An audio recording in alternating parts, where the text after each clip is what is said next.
فأنا ناصح لإخواني بالصدع بالحق تبيض وجوههم. السكوت في مسألة الحزبية يضرها، فاصدع بما تؤمر وأعرض عن المشركين. سلامي على دماج ورجالها والشيخ يحيى ودار العلم يا سعد بانيها. Bismillahirrahmanirrahim. Qala fadilatul Syekh Abdullah Al-Bassam rahimahullahu taala, ma yustafadu minal hadis. Apa faedah yang diambil dari hadis ini? Al-ula masih terkait dengan hadis apa itu? Terkait dengan taubatnya Ka'ab bin Malik. Kemudian beliau sebagai bentuk syukur beliau ingin melepaskan harta dan sebagainya. Al-ula anna man nadhara shadaqata bi malihi kulli, bahwasanya orang yang bernadar menyedekahkan seluruh hartanya, abqa minhu ma yakfihi wa yakfi man yaul, hendaknya dia menyisakan dari harta tadi apa yang mencukupi dia dan mencukupi orang yang di bawah tanggung jawab dia, dan tidak perlu dia membayar kafarah. Bukan berarti semua harta kemudian oh ini harus saya sisakan, saya perlu makan, keluarga saya juga perlu makan, perlu tempat tinggal, sudahlah saya bayar kafarah. Bukan macam itu. Tapi syariat dengan rahmat itu langsung membatasi. Tetap yang fardu ain, yaitu maksudnya adalah dia wajib untuk menafkahi diri sendiri dan keluarga, itu keluar dari apa? Keumuman nadar dia. Tidak perlu dia menghabiskan total seluruh harta dia, bahkan sampai apa? Pakaian dia pun harus dilepas, ya, bukan macam itu. Makanya ma'ruf, dan Nabi tidak menyuruh Ka'ab bin Malik membayar kafarah, karena kenyataannya dia tidak sampai melepaskan pakaian-pakaian dia dan semacam itu. Tapi Nabi mengingatkan, amsik alaika ba'dha malik, tahan sebagian dari hartamu itu untukmu. Menunjukkan bahwasanya ini adalah boleh seperti itu, bahkan ini adalah wajib. Jangan sampai malah dia sendiri jadi menderita karena kehabisan harta, padahal dia mampu untuk menahan sebagian harta, tidak menyedekahkannya, tidak menyedekahkan secara total. Wa akhrajal baqi, dan dia mengeluarkan apa yang tersisa setelah tercukupi diri dan keluarganya, maka sisanya dikeluarkan sebagai pelaksanaan nazar dia tadi, disedekahkan. Wal madhabu indal Hanabilah yukhrijus sulus wa yumsikul baqi. Madhab Hanabilah, kalau seseorang mengatakan saya bernadar menyedekahkan semua harta saya, maka berlakunya adalah sepertiga, 2/3-nya ditahan untuk diri sendiri dan keluarga. Dohirnya mereka mengkiaskan kepada apa? Kepada wasiat. Wastadallu bi Abi Lubabah. Dan ini pendalilan yang bagus sekali. Walaupun kita tidak mengatakan ini paling rajih, tapi pendalilannya bagus. Mereka berdalilkan dengan hadis Abi Lubabah, hina in khala'a min malihi kullin, tatkala beliau melepaskan diri dari seluruh hartanya, faqad amarahu Nabi sallallahu alaihi wasallam ayum sikas sulus, untuk menahan sepertiga. Rawahu Ahmad.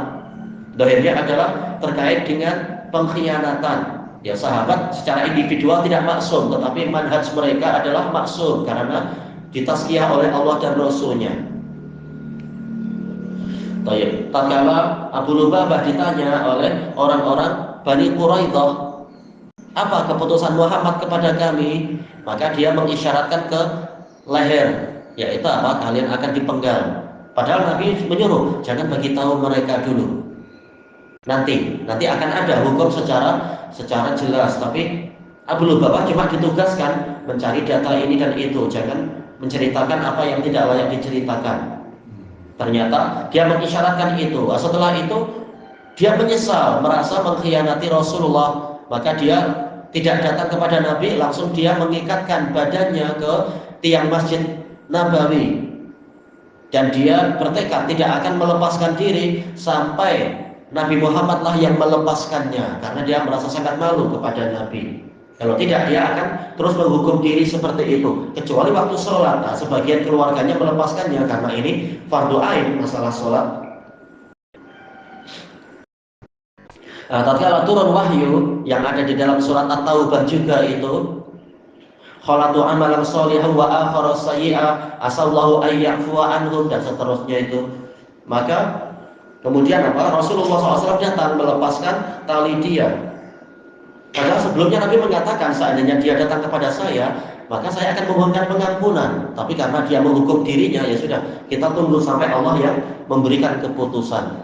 Nah, setelah datang taubat, penetapan taubat dari langit itu, maka Abu Lubabah sebagai bentuk syukurnya dia bernadar mengeluarkan seluruh harta dia. Nah, maka Nabi menyuruh untuk sedekahkan sepertiga, sisanya biarkan untuk dirimu.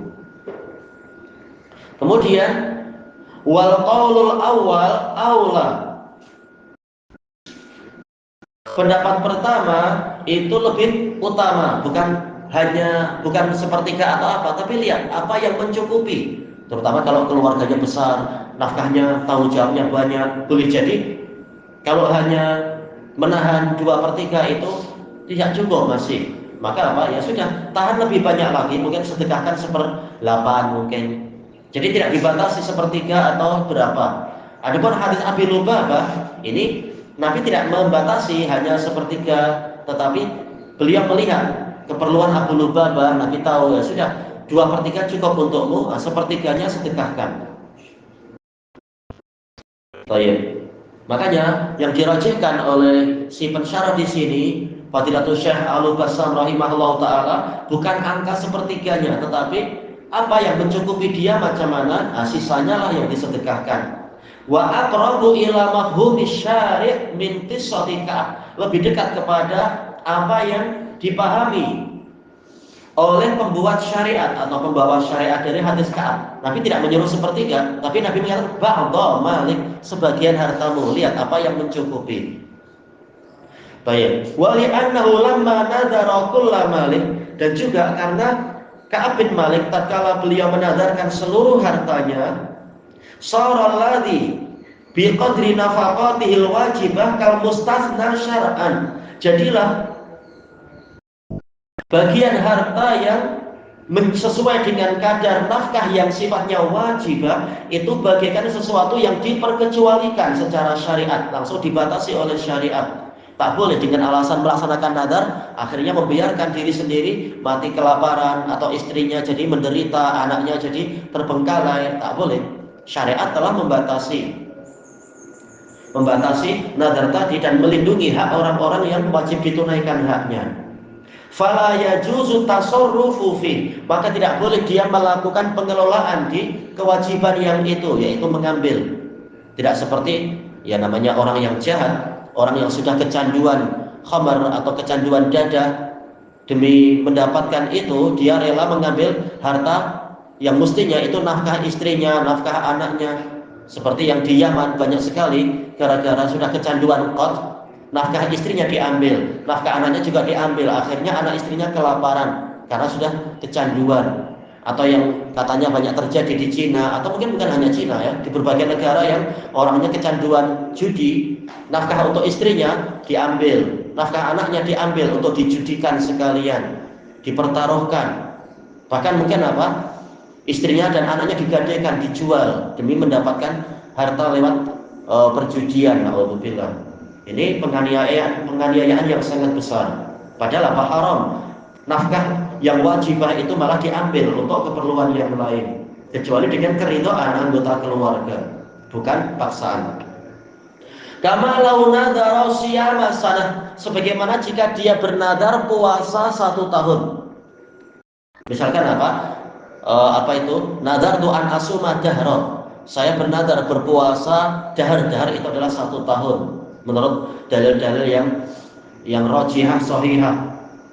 Falan yadkhula fi nadrihi ma yajibu fitruh kal idain, maka tidak akan masuk ke dalam nadarnya itu hari-hari yang dia wajib untuk berbuka, maksudnya wajib untuk tidak puasa, seperti 2 hari raya, juga 3 hari tasyrik untuk orang-orang yang tidak ihram itu. Nah, ini kias yang sahih, jelas sekali. Walaupun sudah nadar, tetapi sudah dibatasi oleh syariat. Asaniyah, Faedah yang kedua, annal aula wal ahsan, yang lebih utama dan lebih baik, Allah yunhikal insanu malahu bisadaqah. Jangan sampai seseorang itu memusnahkan hartanya dengan alasan sedekah. Sedekah itu baik, tetapi dalil tidak menunjukkan macam itu. Makanya Nabi suka sedekah, tapi tetap beliau itu menyiapkan nafkah untuk keluarganya dan sebagainya. Li'anna alaihi nafaqatin wajibah, karena dia wajib memikul, dia punya tanggungan memikul nafkah-nafkah yang wajibah. Jangan dengan alasan sedekah, dan sedekah ini mustahabah. Sedekah-sedekah yang biasa itu, tahu-tahu dia malah melanggar yang wajib.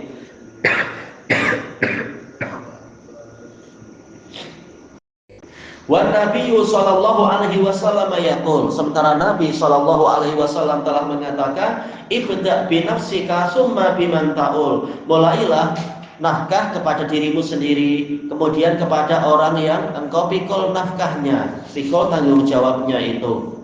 Bukan malah mengutamakan orang di luar-luar, sementara anak istrinya kelaparan dan semacam itu. Ini menunjukkan apa? Agama Islam adalah agama yang penuh hikmah. Segalanya diletakkan pada tempatnya, priority diletakkan sesuai dengan dalil-dalilnya. Yang ketiga, anna nafaqata 'ala nafsi wa zaujati wal qarib ibadatun jalilah. Nafkah kepada diri sendiri, kepada istri, kepada karib kerabat, ini adalah ibadah yang agung. Wa shadaqatun 'azimah, dan sedekah yang agung. Ma'an niyatil hasanah, jika disertai dengan niat yang baik. Makanya Nabi tidak membiarkan dua sahabat itu menafkahkan semua harta, tetapi beliau mengingatkan ada yang harus ditahan untuk keperluan yang lebih penting, yaitu diri sendiri dan keluarga. Nah, baru lihat yang berikutnya dan berikutnya. Ilahuna wallahu a'lam. Oh, kita habiskan sekalian, ini sudah mau habis. Fal ahsan an yatasaddaqa bi niyatit taqarrub, maka yang terbaik adalah bersedekah dengan niat mendekatkan diri pada Allah. Wa alla tataghaniyatu qada'i syuhrah. Jangan sampai ada niat, yaitu niat untuk mendapatkan populariti. Wa syafaqatil mujarradah, dan belas kasihan yang kosong. Wal mahabbah, dan kecintaan ala niyatil amal, terhadap niat amalan, yaitu jangan sampai niat yang keliru tadi mengalahkan niat untuk beramal soleh. Sekarang banyak orang yang segalanya diviralkan, ini saya sedekah untuk fulan, saya sedekah untuk masjid ini, malah dipamer-pamerkan. Atau sekedar belas kasihan, kasihanlah dia, atau sekedar kecintaan tapi tidak diniatkan lillahi ta'ala, maka ini nanti tidak ada pahala kalau macam itu. Ar-rabi'ah, yang keempat, anna shadaqah sababun fi mahwi dzunub, bahwasanya sedekah itu menjadi sebab terhapusnya dosa-dosa. Seperti dalam hadis Ibnu Abbas, hadis Abi Sa'id, hadis Abi Hurairah dan lain-lain. Nabi mengatakan, ya ma'syarun nisa tasaddaqna walau min huliyikun fa inni ra'aitukunna aktsara ahlin nar. Wahai para wanita, bersedekahlah walaupun dari perhiasan kalian, karena aku melihat, sungguh aku melihat kalian adalah penduduk neraka yang paling banyak. Kemudian menyebutkan apa? Yaitu apa? Takfurnal asyir wa tuksirul la'n. Kalian mengingkari kebaikan suami dan kalian memperbanyak kutukan. Ini menunjukkan bahwasanya sedekah itu akan menghapus dosa-dosa dan menebus diri dari neraka. Kalau tidak demikian, boleh jadi memang mayoritas penduduk neraka mereka termasuk di dalamnya nanti. Kalau tidak banyak menebus dosa, kita saja tidak dijamin keselamatannya, apalagi yang Nabi sudah mengancam seperti itu.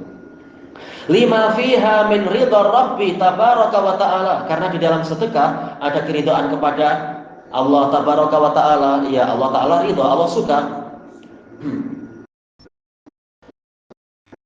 Yamhaqullahu riba wa yurbis shadaqat. Allah memusnahkan riba dan membungakan sedekah. Jadi orang yang suka riba malah hancur nanti hartanya. Sementara orang yang suka sedekah, maka Allah yang akan melipat gandakannya di dunia dan di akhirat. Kemudian wal ihsani ilal fuqara'i wal masakin, Dan juga hikmah sedekah adalah berbuat kebajikan kepada orang-orang fakir dan orang-orang miskin. Pahalanya banyak. Dan juga apa? Boleh jadi mereka menyampaikan doa-doa kebaikan untuk kita, didoakan keberkahan, didoakan hartanya makin banyak, sehingga memang sedekah tidak mengurangi harta. Wastijla bi du'aihim, disebutkan di sini, dan mendatangkan doa mereka. Baik. Sementara Nabi mengatakan innama tunsaruna wa turzaquna bi du'afaikum. Kalian hanyalah tertolong dan mendapatkan rezeki dengan sebab orang-orang lemah dari kalian. Doanya lebih khusyuk, lebih tulus, lebih sungguh-sungguh dan seterusnya. Baik, ilahuna wallahu a'lam. Subhanakallahumma wa bihamdika la ilaha illa anta astaghfiruka wa atubu ilaik. Walhamdulillahirabbil alamin. Jazakumullah.